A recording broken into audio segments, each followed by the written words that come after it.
지혜자의 마음은 오른쪽에 있고 우매자의 마음은 왼쪽에 있느니라. 우매자는 길을 갈 때에도 지혜가 부족하여 각 사람에게 자기가 우매함을 말하느니라. 주권자가 내게 분을 일으키거든 너는 자기 자리를 떠나지 말라. 공손함이 큰 허물을 용서받게 하느니라. 내가 해 아래서 한 재난을 보았노라. 곧 주권자에게서 나오는 허물이라. 우매한 자가 크게 높은 지위를 얻고 부자들이 낮은 지위에 앉는도다. 또 내가 보았노니 종들은 말을 타고 고관들은 종들처럼 땅에 걸어 다니는 도다. 아멘.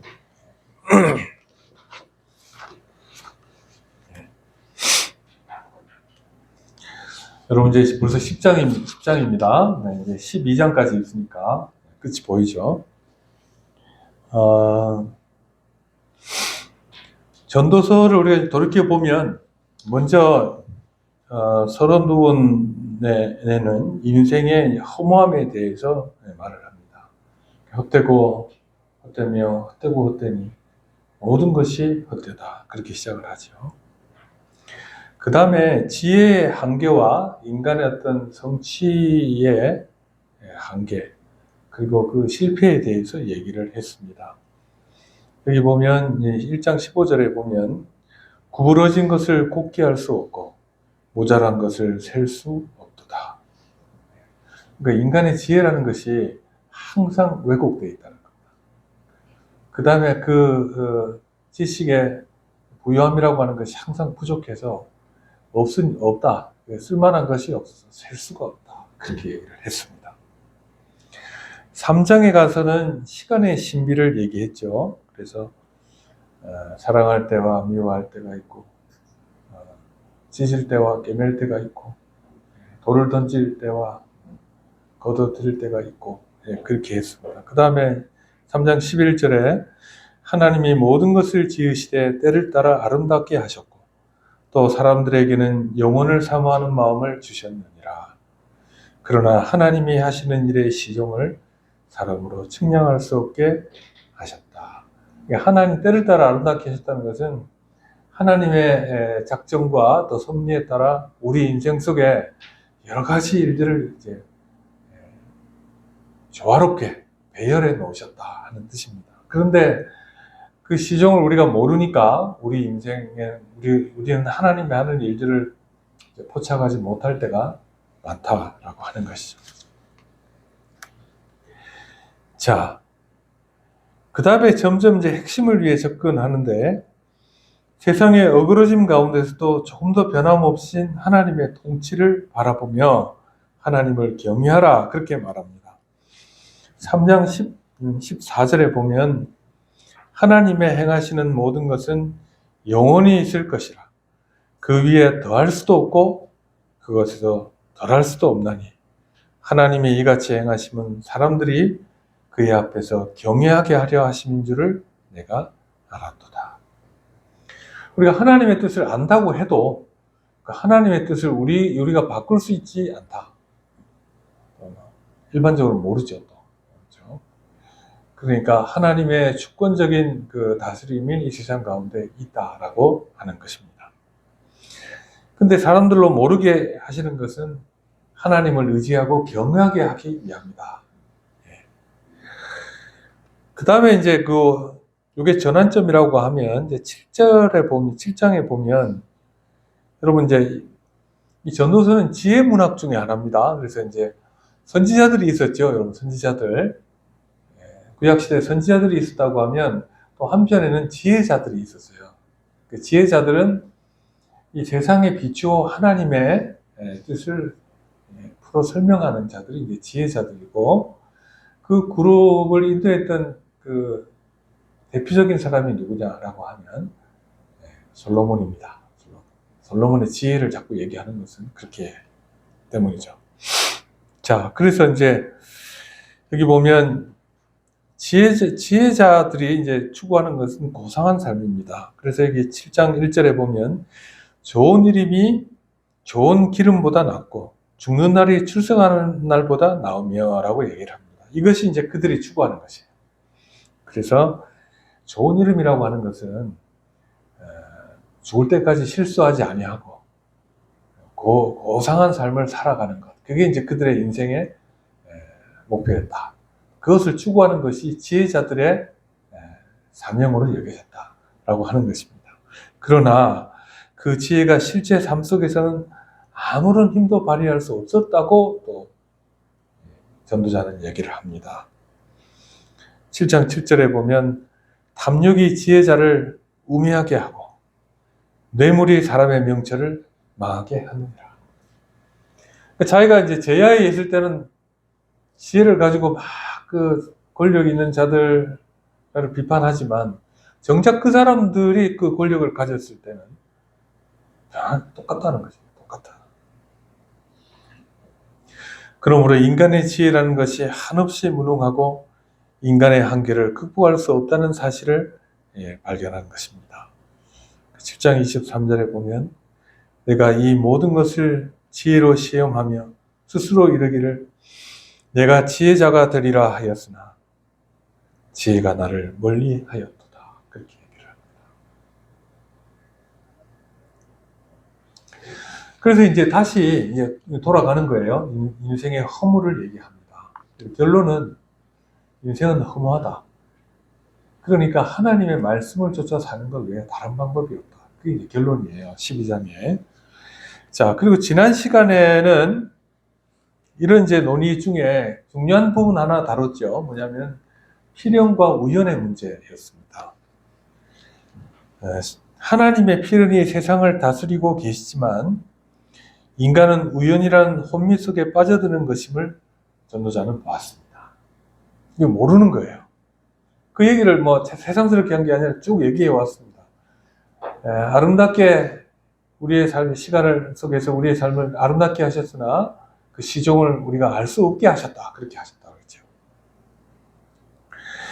그나마 지혜는 세상을 지탱하는 힘이어서 지혜자의 조용한 말이 세상에 떠드는 권력자들보다 힘이 있다고 말을 합니다.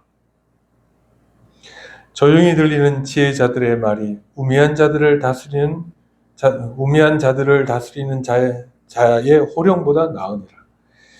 그 다음에 지혜가 무기보다 낫다. 그렇게 얘기를 하지만 그러나 지혜의 무력함은 점점 더 극명하게 얘기합니다. 그래서 여기 이제 17, 18절의 마지막 부분에 뭐라고 되어 있냐면 죄인 한 사람이 많은 선을 무너지게 하느니라. 지혜라고 하는 것이 사실은 이 세상의 어떤 질서와 규율과 또 현안의 문제들을 헤쳐나가도록 하는 힘이에요. 근데 그렇게 했던 그 지혜자들의 어떤 노력이나 결과물들이 예기치 못했던 한 사람의 어떤 그 일탈, 이걸 통해서 순식간에 무너져 내리는 겁니다. 그래서 이제 10장은 바로 여기에 대한 메타포, 비유로 시작을 합니다. 그 연관이 되는 얘기죠. 자, 10장 1절 같이 한번 읽어보겠습니다. 자, 시작. 죽은 파리들이 향기름을 악취나게 만드는 것 같이 적은 우매가 지혜와 종기를 난처하게 만드느니라. 난처하게 만드는 말은 옛날에 개역 성경에는 이것을 패한다 그랬어요. 패한다. 무너뜨린다. 이게 죽은 파리란 말이죠, 여러분. 죽은 파리. 제부베 마베트란 말은, 제부베란 말은 파리란 말입니다. 마베트란 말은 죽음. 그러니까 죽은, 이 말의 의미는 단순히 죽은 파리가 아니라 좀 더 많은 의미를 갖고 있어요. 왜냐하면 이게 이제 파리는 복수로 되어 있는데 죽음이란 말은 단수 동사로 되어 있어요. 그러니까 이게 어떤 의미냐면 우리가 그냥 죽은 파리라는 의미보다는 죽음을 가져오는 파리라는 의미로 해석이 된다고 합니다. 그러니까 이제 파리와 죽음은요, 여러분 좀 연관이 있는 것 같아요, 없는 것 같아요? 있죠. 사체가 있으면 파리들이 낍니다. 그 당시 근동에서 질병과 부패의 매개체로 이겼던 배경 속에서 더 확대하면 바알세불이라는 바알세불. 바알세불이란 말이 신약 성경에 나오거든요. 바알세불. 바알세불이 뭔 뜻이냐면 바알이란 말은 주란 뜻이에요. 주. 주님.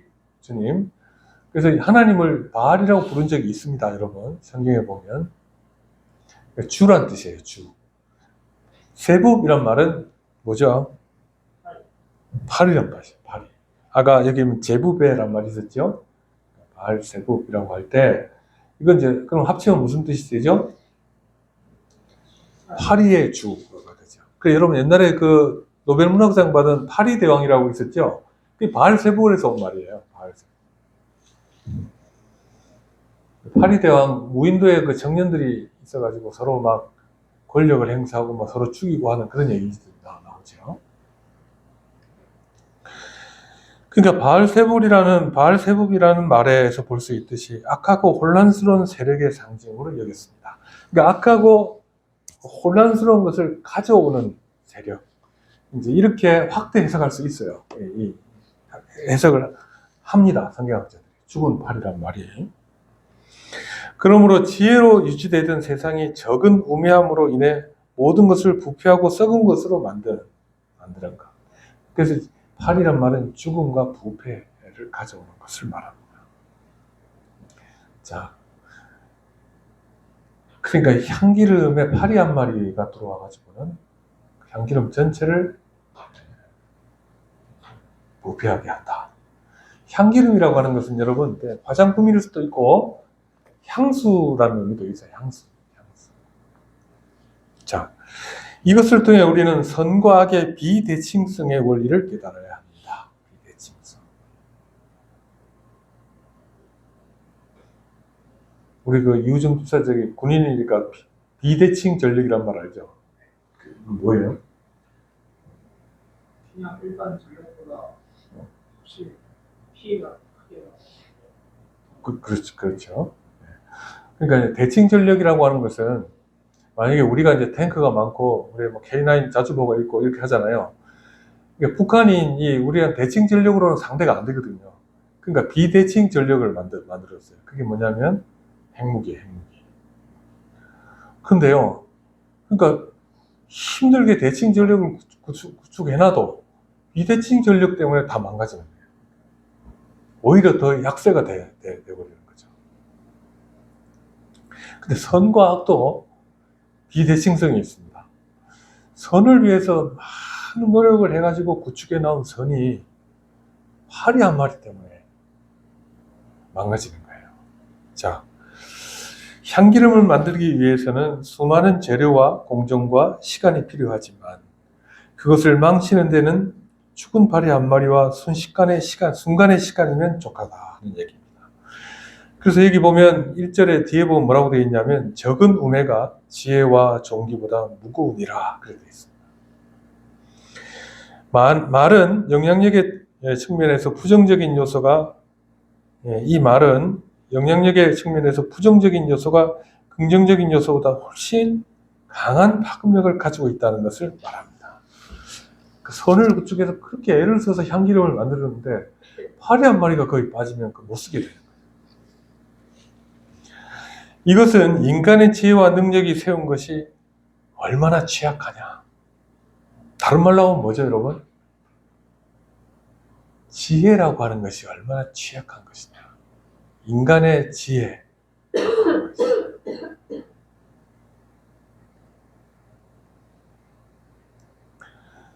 자, 이것은 인간의 지혜와 능력으로 세운 것들이 얼마나 취약한지를 폭로합니다. 즉 세상이란 부조리하기 때문에 작은 실수나 외부의 침입 하나가 거대한 공든탑을 무너뜨릴 수 있는 구조적 취약성을 가지고 있어요. 여러분 그런 것 같습니까? 안 그런 것 같습니까? 그런 것 같죠, 여러분? 요즘 여러분 저 시사 문제를 보면 뭐가 있습니까, 여러분? 베네수엘라 그 석유 매장량이 세계 1위라 그러죠. 옛날에 잘 살았대요. 근데 파리 한 마리가 기어 들어와가지고는 그 전에 뭐가 있었죠? 저기 독재 지금 말고 마두로 말고 앞에 하나 있었죠. 차베스. 거기 들어오더니 나라를 망쳐버렸어요. 마두로가 와가지고는 완전 범죄 집단이잖아요. 그 나라를 망했어요. 그러니까 여러분, 그들이 가지고 있는 어떤 자원의 어떤 문제나 땅도 우리나라보다 넓어요. 모든 조건이 있어. 그걸 잘 구축해 나가면 되는데, 발이 한 마리 들어와가지고, 나라를 완전히 쑥대에 박수로 만드는 것 같아요.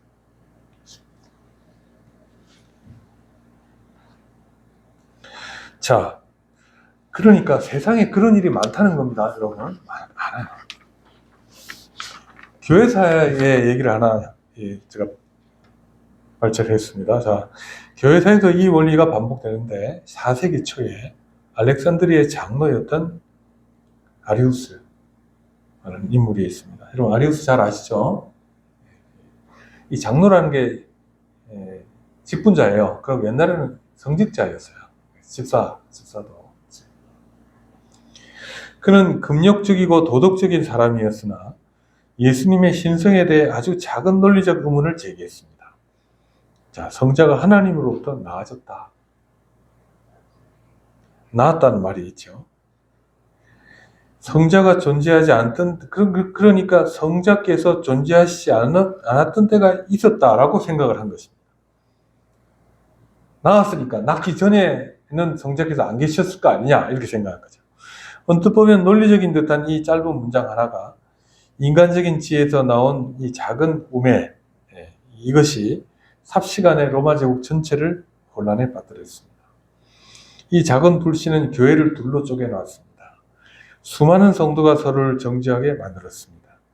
그리고 기독교의 핵심 진리인 삼위일체론을 무너뜨릴 뻔했습니다. 그래서 여러분, 아리우스파가 세력이 컸습니다, 여러분. 거의 한 양분하다시피 했습니다. 그래서 아리우스파가 계열이 중국에 들어와가지고 교단을 만들었어요. 그게 이제 중국의 경교입니다, 경교. 중국 기독교가 있었어요. 아리우스 한 사람의 잘못된 사상이 수세기에 걸쳐 쌓아놓은 교회의 거룩한 신앙 고백을 악신하게 만든 것입니다. 그래서 그걸 수습하는데 몇 세기가 걸려요. 지금도 그 문제가 있어요.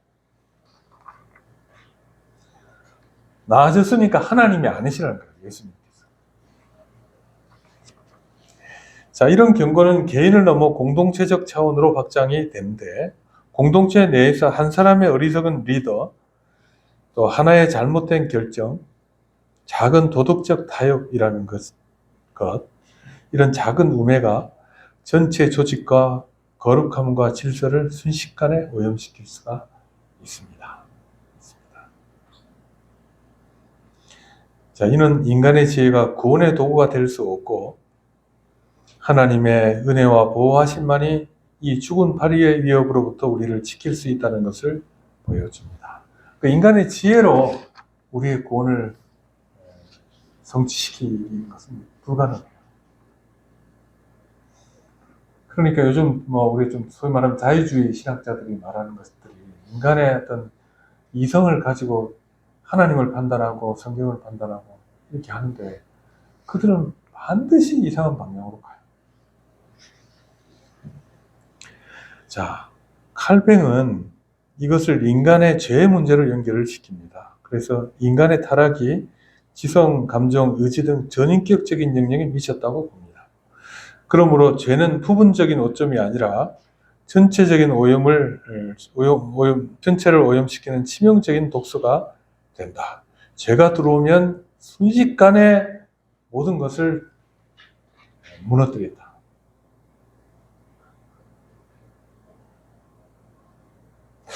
요즘 이제 큰 교회들의 문제들 보면 이제 그거 있잖아요. 막 세습이니 이런 문제 있잖아요. 이런 문제가 되면 교회가 큰 상처를 입습니다.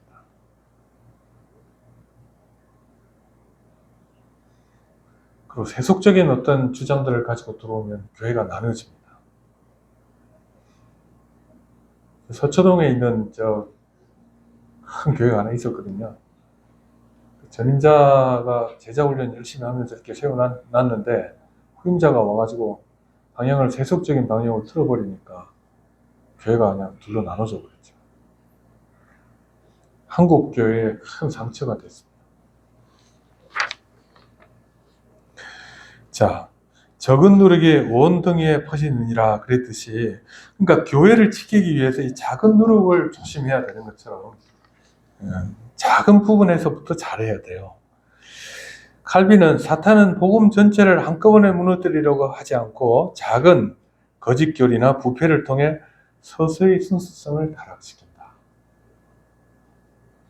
마찬가지로 전도서는 작은 우매인 사소한 죄악, 즉 한 번의 말실수, 또 지도자의 순간적인 정욕, 작은 타협, 이걸 통해 한 사람의 인생 전체, 그리고 그가 쌓아온 명예, 이것이 순식간에 부패한다라고 하는 것입니다. 그러니까 여러분, 여러분 삶은 어때요, 여러분? 주님을 위해 열심히 좀 살아보려고 하는데, 자기가 평소에 이제 꺾지 못하는 죄의 습성이 있으면, 그것 때문에 또 다 무너지죠? 그 주일날 다시 회개하잖아요? 또 가잖아요? 또 무너지죠? 그러니까, 그게 큰 문제가 아니에요. 사실은. 큰 문제가 아니에요. 근데 그걸 못 다스려요, 사람이. 중생한 신자라도 이 땅에서는 완전한 의에 도달할 수 없습니다. 신자 안에는 여전히 육체의 잔재가 남아있어가지고 끊임없이 성령을 거스릅니다. 지혜와 종기를 가진 자라 해도 아주 작은 방심으로 인해 치명적인 타락으로 이어질 수 있다는 것입니다. 이것을 공동체적으로 볼 때 이게 이제 권징의 신학적 근거가 바로 이런 부분입니다. 왜냐하면 작은 죄를 묵인하는 것이 사랑이 아니고 그 영혼과 공동체 전체를 악신하게 만드는 방임이 되기 때문에 뭘 해야 돼요? 교회는 권징을 해야 된다는 거예요. 교회나 성도 개개인은 그런 즉 선질로 생각하는 자는 넘어질까 조심하라는 말씀을 기억해야 됩니다. 실제로 인간의 평판이나 종기는 그 자체로 견고하지 않습니다. 오직 하나님의 은혜에 붙들려 있을 때만 보존됩니다. 그러니까 똑같아요. 사람은 다 똑같아요. 목사도 똑같아요. 교회 가장 사고 크게 치는 사람들이 목사들이잖아요. 그러므로 교회나 성도 개개인은 아까 선줄로 생각하는 자는 넘어질까 조심하라 그랬죠. 그래서 하나님의 은혜가 없이는 안 됩니다. 마찬가지입니다. 모두가 마찬가지입니다. 그러므로 그리스도의 몸된 교회는 이것을 위해 서로 지켜나가야 된다. 그게 뭐란 말이죠? 권징이란 말이에요. 권징은 재판하고 꼭 그걸 얘기하는 게 아니고 서로 권징이라는 게 권면하고 징계하는 거 아니에요. 권면을 해야 돼요. 근데 저만 해도 권징하기 힘들어요. 우리 교회, 그죠? 우리 교회도. 괜찮아요? 자, 그 다음에 2절을 같이 한번 읽겠습니다. 자, 시작. 지혜자의 마음은 오른쪽에 있고 우매자의 마음은 왼쪽에 있느니라. 여러분, 아까 말한 그 우매라고 하는, 작은 우매라고 하는 것은 다른 말로 바꾸면 죄예요, 죄. 성경에서 인간의 영혼은 마음에 있다라고 합니다. 해부학적으로 어디 있는 게 아니라 그냥 마음이라고 하는 물질적인 것이 아닌 어떤 곳에 있다, 그렇게 얘기를 합니다.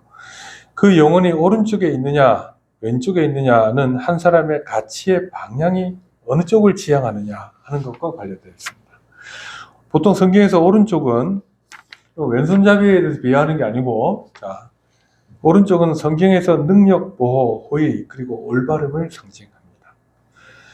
그러므로 마음이 오른쪽을 향한다는 것은 도덕적으로 정당하고 영적으로 하나님과 연결되어 있으며 또 실천적으로 성공의 길을 걷고 있다는 것을 의미합니다. 바른 생활을 한다는 얘기죠.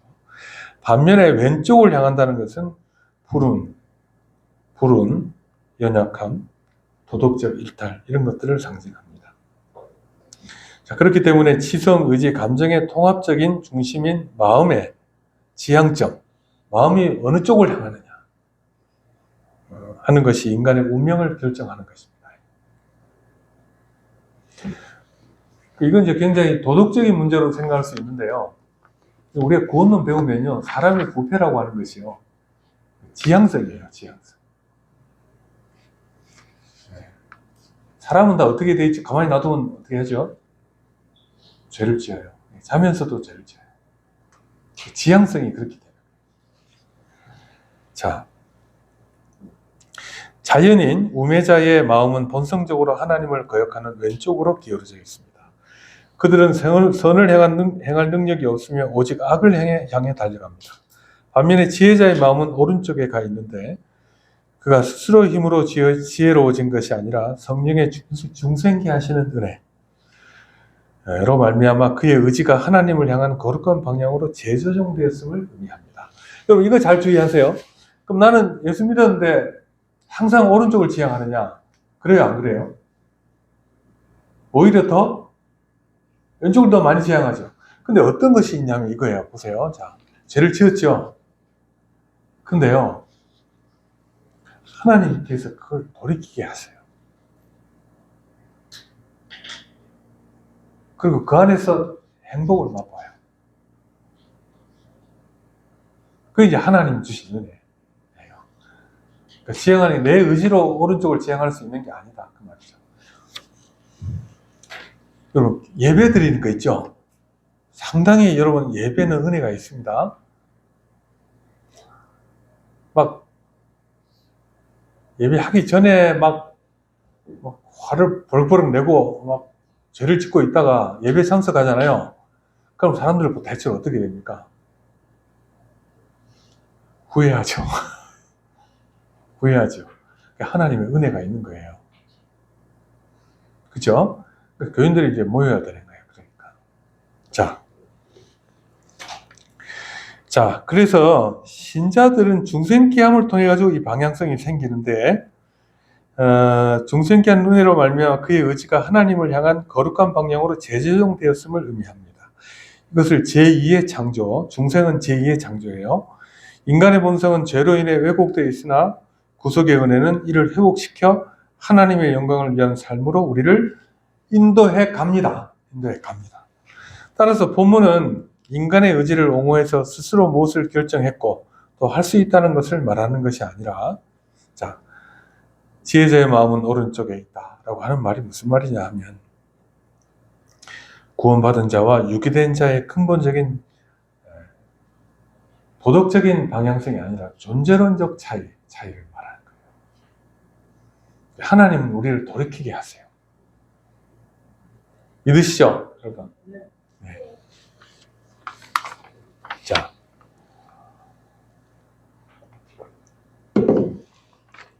착한 일을 했기 때문에 착해지는 게 아니고 하나님께서 우리를 성향을 바꾸셨기 때문에 착한 일을 할 수 있게 된다는 거예요. 지혜자와 우매자의 구분은 하나님의 주권적 선택에 기인합니다. 자, 하나님께서 어떤 이들에게는 지혜의 마음을 주셔가지고 오른쪽에 두시고, 선택이죠. 어떤 이들은 그들의 본성대로 왼편에 버려두심으로, 유기하심으로 하나님의 공의를 드러냅니다. 마지막 날에 이게 왜 하나님의 공의냐면, 하나님께서는 이 죄의 문제는 인간의 죄악으로 인해 시작됐거든요. 심판하시는 게 공의예요. 근데 은혜로 돌이키시는 것이죠. 마지막 날에 그들을 주권적으로 심판하십니다. 그래서 이 오른쪽 왼쪽 얘기는 성경에 자주 나옵니다. 자, 모든 민족을 그 앞에 모으고 각각 구분하기를 목자가 양과 염소를 구분하는 것 같이 하여 양은 그 오른편에 염소는 왼편에 두리라. 그렇게 했죠. 마지막 심판 때 그렇게 하십니다. 그러므로 이러한 구분이 우리로 하여금 교만하게 하는 것이 아니라, 나는 선택받았어, 이렇게 교만하게 하는 것이 아니라, 나 같은 죄인을 하나님께서 구원해 주셨군요 라고 하는 것을 깨닫게 되고 더욱 하나님을 의지하게 된다라고 하는 것입니다.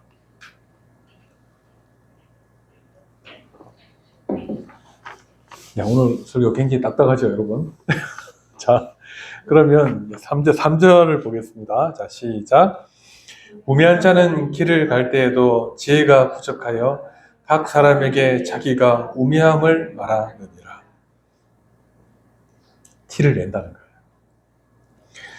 칼뱅은 죄가 인간의 의지뿐만 아니라 지성까지 어둡게 했다고 보았습니다. 그래서 우매자는 자신이 지혜롭다고 착각하며 길을 걷지만 그의 모든 언행은 역설적으로 자신의 어리석음을 만천하에 공개하는 결과를 낳습니다. 이것을 인간의 영적 맹목성이라고 하는데 티가 난다는 겁니다. 바울 사도가 스스로 지혜 있다나 어리석게 되어라고 말한 것과 같습니다. 그는 자신의 말이 부끄러운 줄도 모르고 떠벌리지만 성령의 조명을 받은 성도의 눈에는 그것이 영적 벌거벗음으로 적나라하게 드러납니다. 왜냐하면 우매자가 자신의 어리석음을 감추려 하지 않거나 감출 능력조차 없기 때문에 그렇습니다. 그의 걸음걸이, 표정, 무엇보다 그의 말이 스스로를 고발합니다. 무릇 슬기로운 자는 지식으로 행하거니와 미련한 자는 자기의 미련한 것을 나타내느니라. 우매자는 말할 때나 침묵할 때나 심지어 걷는 모습, 행실에서도 자신의 영적 결핍을 드러냅니다. 독사의 자식들아, 너희는 악하니 어떻게 선한 말을 할 수 있느냐? 이는 마음에 가득한 것을 입으로 말하기 때문이다.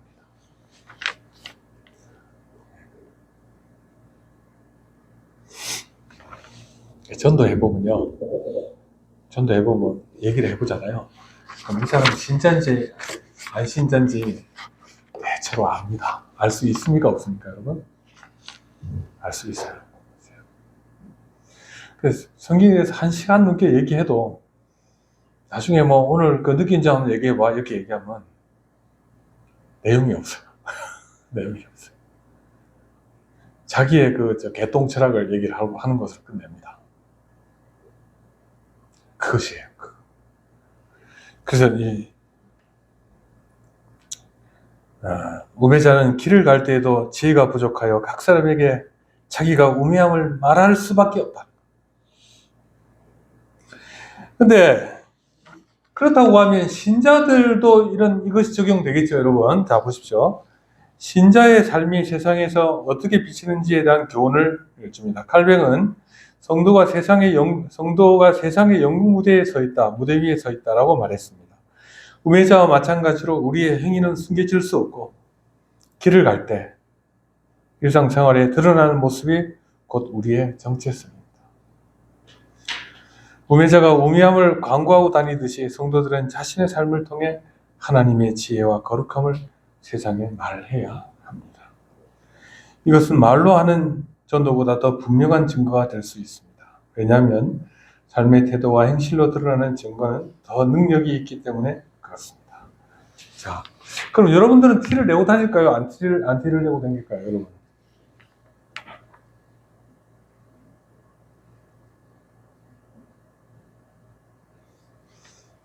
여러분 학교 다닐 때 보면 혹은 더 작년에 사회생활 하다 보면 사람들이 몇 번 이렇게 만나면 이런 말 하지 않아요? 너 교회 다니지? 이런 얘기 안 해요? 그게 여러분의 행위의 어떤 그 탁월함 때문이 아니고 여러분의 존재론적 변화가 있기 때문에 그게 나타나는 거예요. 근데 그래 놓고 또 이상한 짓 하면 더 욕먹죠. 더 욕먹죠. 자, 이제 좀 더 이제 큰 얘기를 하겠습니다. 자, 주권자가 내게 분을 일으키거든 너는 내 자리를 떠나지 말라. 공손함이 큰 허물을 용서받게 하느니라 그랬죠. 자, 그러니까 신자가 세상 생활할 때 또 알아야 돼요. 아는 만큼 또 행동이 구체적으로 드러나요. 자, 여러분 보통 이제 지혜서 중에 바른 말만 주로 하는 사람들 있죠. 책들 있죠. 우리 어떤 책이냐면 잠언 바른 말만 합니다. 근데 전도서는 어떤 것 같아요? 뉘앙스가 어때요, 여러분? 약간 좀 삐딱하죠? 삐딱하게 접근을 하죠. 그렇잖아요? 세상에 어떤 부조리한 것들을 자꾸 얘기하잖아요. 또 전도서 비슷한 책이 또 있어요. 전도서에 어떤 책이 있나요? 욥기. 욥기는 주제 자체가 의인이 무고하게 고난을 받아요. 그러니까 전도서는 이제 잠언은 착하게 살면 복을 받느니라 이렇게 얘기한다면 전도자는 세상은 너무 질서가 허물어져 가지고 사람들이 살기가 힘드느니라 이렇게 얘기한단 말이에요. 자, 권력과 관련해서요. 자, 두 번째 단락에 우리와 관련이 없는 것처럼 이 정치적인 문제나 권력의 문제를 생각합니다. 근데 아브라함 카이퍼라고 하는 그 네덜란드의 신칼빈주의자, 이분은 나중에 이제 사임하고 그것도 수상을 했어요. 수상. 현실에 뛰어들어요, 이 사람은. 그리고 자유대학이라고 하는 인본주의에 물들지 않는 대학을 세웠어요. 근데 지금은 자유대학이 진짜 자유주의예요. 지금은. 근데 원래 취지는 그렇지 않았습니다. 근데 1880년에 자유대학 개교 연설에서 이렇게 말했습니다. 우리 인간 삶의 모든 영역에서 만유의 주제이신 그리스도께서 나의 것이라고 외치지 않는 영역은 단 한치도 없다. 그러니까 이 무슨 얘기죠? 모든 이 삶의 영역이 다 하나님의 주권 아래 있다는 거예요. 그래서 각 영역은 하나님으로부터 직접 위임받은 고유한 주권이 있다는 겁니다. 그래서 한 영역이 다른 영역을 침해해서는 안 된다. 그렇게 말하고 있습니다. 그래서 여기 보면 오늘 4절 얘기는 무슨 얘기예요? 주권자가 어떻게 해요? 나를 흥분하게 만들어요. 화나게 만들어요. 그럴 때 어떻게 하라고요? 자리를 두고 떠나지 마라. 뛰쳐나가지 마라. 그 말이죠. 어떻게 하라고요? 공손함이 큰 허물을 용서받게 하느니라. 그랬죠. 그죠? 그러니까 자, 주권자의 분노 앞에서도 자리를 떠나지 말라는 말은 그 통치자 개인의 인격에 대해 복종하라는 말이 아니라 하나님이 세우신 통치의 직임과 그 영역 질서에 대한 존중을 말합니다. 그러니까 이 주권자가 성질은 아주 좀 더럽다고 해도 이 사람의 지위가 지금 뭐란 말이죠? 통치자란 말이에요. 그러니까 하나님께서 그에게 통치권을 맡기셨다는 사실을 인정하는 겁니다. 그러므로 권위가 인간의 합의의 산물이 아니라 신적 기원을 가진다고 봐야 합니다.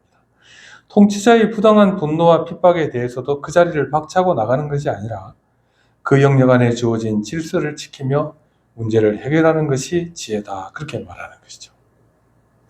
왜냐하면 지혜자가 유지해야 할 자리라는 것도 역시 하나님께서 그 자신에게 부여하신 소명이자 직분이기 때문에 그렇습니다. 신하로 있는 것도 직분을 주어진 직분으로 대하는 겁니다. 무슨 말인지 아시겠죠? 예. 그러니까 우리는요, 성질대로 해요. 성질대로. 그렇게 하지 말아라. 그 영역에 대한 주권, 하나님께서 주신 주권으로 지금 통치자가 앉아 있는 것이 맞다. 이런 겁니다. 자, 통치자의 분노는 불과 같습니다. 이에 맞불을 놓고 파국을 맞으면 맞불을 놓으면 파국을 맞지만 물과 같은 온유함으로 대응하면 그 분노를 진정시키고 나아가 통치자의 마음을 돌이키게 할 수가 있습니다. 로마서에는 보면 악에게 지지 말고 선으로 악을 이기라 그랬습니다. 웨스트민스터 신앙고백 23장에도 여기 보십시오. 위정자의 권세가 하나님으로부터 왔음을 인정하고 양심을 거스르지 않는 한 그들에게 복종하고 그들을 위해 기도하는 것이 성도의 의무임을 재확인한다. 그랬습니다. 그게 우리가 이제 신앙고백으로 잡는 웨스트민스터 신앙고백서의 내용입니다. 그러니까 이 공손함이라고 하는 것은 비굴함이 아니고 격정적인 상황을 진정시키고 질서를 회복하는 지혜로운 태도를 말한다라고 하는 것이죠. 그래서 여러분 일제시대 때도 이제 우리 목사님들이 설교하는 자리에서 쫓겨난 적이 있거든요. 근데 17세기에 영국에도 그 왕정 복고되고 하면서 개혁주의 목사들이 쫓겨났어요. 근데 목사들은 가급적 목사의 자리에 있으려고 했어요. 왜냐하면 하나님께서 이것은 나에게 주신 자리다라고 생각한 거죠. 왕이 준 것이 아니라 하나님이 주신 것이다 라고 해서 어찌하든지 간에 그 자리에 머물러 있으려고 했다라고 하는 것입니다. 자, 그래서 이것은 직장이나 사회 각 영역에서도 하나님의 법을 잘 이해하는 것에서 출발합니다. 자, 공손의 의미는 맹목적인 복종을 말하는 것이 아니라 만약에 통치자가 아닙니다만 만약에 통치자가 우상숭배 같은 하나님의 법을 정면으로 거스르는 명령을 내릴 때는 사람보다 하나님께 순종하는 것이 마땅하다라고 하는 원칙에 따라 불순종하는 것이 가능합니다. 근데 그 불순종이 무력 강제행이 아니라 나중에 순교를 각오한 저항이 되어야 된다라고 합니다. 근데 여러분 보십시오. 저 칼빈이 프랑스 사람이죠. 근데 주로 활동은 스위스에서 했죠. 스위스에서 했죠. 근데 이제 프랑스에는 캐톨릭이 워낙 강해가지고 개신교 신자들을 워낙 가혹하게 박해를 했어요. 살상을 했어요, 실제로. 칼빈도 처음에 이제 이 자세를 얘기를 했는데 나중에는 자유권의 측면에서는 무기를 쓸 수 있다라고까지는 했습니다. 먼저 공격하지 말고. 그러니까 이제 이 신앙을 지키며 산다는 것, 세상의 권력 아래 산다는 게 쉬운 게 아니죠. 자, 그래서 여기 이제 여러분 저 암브로시우스라는 사람이 있어요. 암브로시우스가 왜 유명하냐면 우리가 말하는 어거스틴이란 말 많이 들어보셨죠. 어거스틴을 회심시킨 사람이에요. 이 사람 설교를 듣고 회심했어요. 자, 근데 굉장히 영향력 있던 종교 지도자였습니다. 자, 교회사에 유명한 일화가 있는데 390년 로마 황제 데오도시우스 1세는 데살로니가 폭동에 분노하여 7,000명의 시민을 학살했습니다. 390년이면 313년에 그 국교가 됐잖아요. 그죠? 예. 밀라노 칙령. 그러니까 이제 황제도 신장거예요. 그때 당시는. 그래서 이제 그 밀라노 주교였던 암브로시우스는 이 소식에 충격을 받았으나 무력이 아닌 영적인 권위로 맞섰습니다. 그가 밀라노는 여러분 390년 시대에는요 로마의 수도가 로마가 아니고 밀라노였습니다. 밀라노. 그래서 밀라노 칙령이 나오잖아요. 기독교에 대한 그 칙령이. 그래서 이제 황제가 교회에 들어오려고 하자 문을 막고 말했습니다.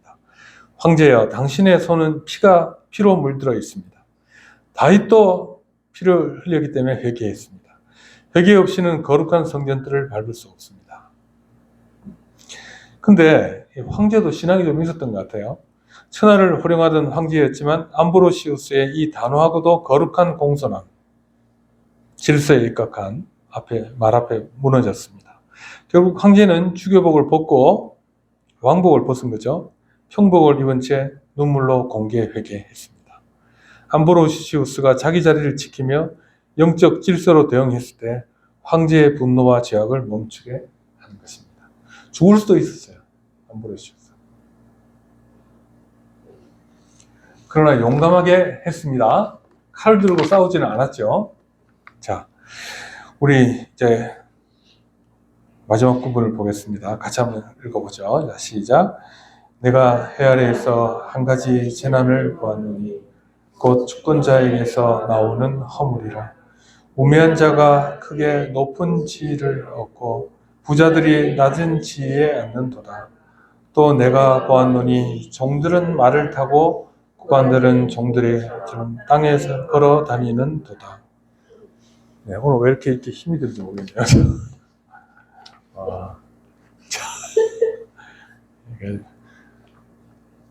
글자가 왜 이렇게 많은지 모르겠네요. 자, 보십시오. 자, 이건 간단해요. 자, 아까 그 무슨 얘기 나왔습니까? 앞에 주권자가 잘못된 일을 할 때이죠. 그 결과에 대한 한 가지 사례를 얘기하는 거예요. 자, 전도자는 정치적 재난이라고 할 만한 한 가지 사실을 얘기하는데, 주권자에게서 나오는, 이게 보면 이제 5절 끝에 보면 곧 주권자에게서 나오는 허물이라고 그랬죠. 주권자의 실책이에요, 실책. 주권자에게서 나오는 사회 질서가 전복되는 현상을 말합니다. 이 실책 때문에 어떤 일이 일어나냐면 사회 질서가 무너져요. 종이 말을 타지요, 그죠? 대신에 고관들이 걸어가죠. 그 앞에는 뭐가 나오면 우매한 자가 높은 지위를 차지하고 부자들이 낮은 지위에 앉는다. 그렇죠. 이걸 무슨 이제 어떤 신분적인 어떤 그걸 옹호하기 위해서 하는 얘기가 아니라 이 질서가 무너진 거예요. 있을 자리에 사람들이 없고 없을 자리에 있는 거예요. 자, 그래서 이제 통치할 능력과 지혜와 소명을 갖추지 못한 자가 권력을 잡았을 때 발생하는 구조적인 악을 얘기합니다. 각 영역에는 그 영역에 적합한 법칙과 규범이 있습니다. 정치의 영역에서 정치적 지혜가 결여된 우매자가 권력을 잡는 것은 하나님의 창조 질서를 거스르는 것이고 기존의 질서가 전복된 상황을 말합니다. 전복이라면 뒤집어진 거죠. 거꾸로 된 거죠. 이것은 그 사회 전체의 재앙으로 이어집니다. 이런 일이 뭐 베네수엘라에 있었을 거 아니에요.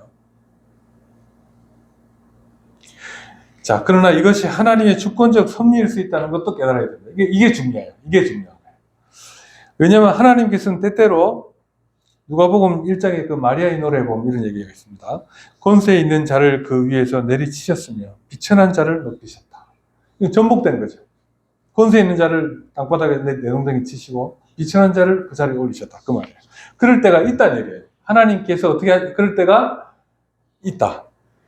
역설적 통치를 통해 세상의 지혜를 부끄럽게 하십니다. 그러므로 신자는 이렇게 부조리한 현실 속에서도 하나님의 숨겨진 뜻을 찾기 위해 써야 합니다. 우리가 그런 상황 속에 있다 할 때, 이게 하나님께서 통제를 상실하셨구나, 통제력을 상실하셨구나, 그렇게 판단하면 안 된다는 거예요. 그리고 이런 상황을 이해할 때 우리가 살고 있는 세상에 그 허무, 부조리, 해별이 퍼져 있다는 사실을 전제해요. 이게 무슨 말이냐면요. 이 세상은요, 항상 이렇다는 거예요. 정도 차이일 뿐이다. 그러니까 뭐 평화시에도 보면 국회의원들 보면 비리하는 국회의원들 있죠. 그러니까 이것이 항상 있다는 거예요. 왜 그러냐면 세상이 부조리에 빠져 있기 때문이에요. 정도 차이예요. 그래서 의인이 고난받고 악인이 형통하고 우매자가 통치하고 지혜자가 피박받는 현실은 타락한 세상의 전형적인 특징이라는 것입니다.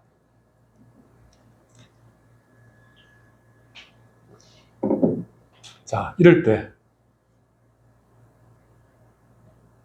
요즘 보니까 이제 좌파 우파가 장구멍물이 됐죠, 지금요, 그죠? 근데 어떻게 생각해야 되냐면요.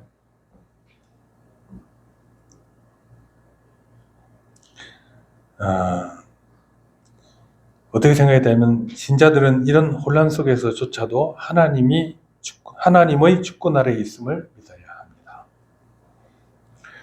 일반 은총이 죄의 억제력을 상실했을 때 사회는 붕괴합니다. 일반 은총이 뭐죠? 영역 주권이죠. 정치에 관한 하나님의 주권이 붕괴되면 이런 일들이 일어난다는 겁니다.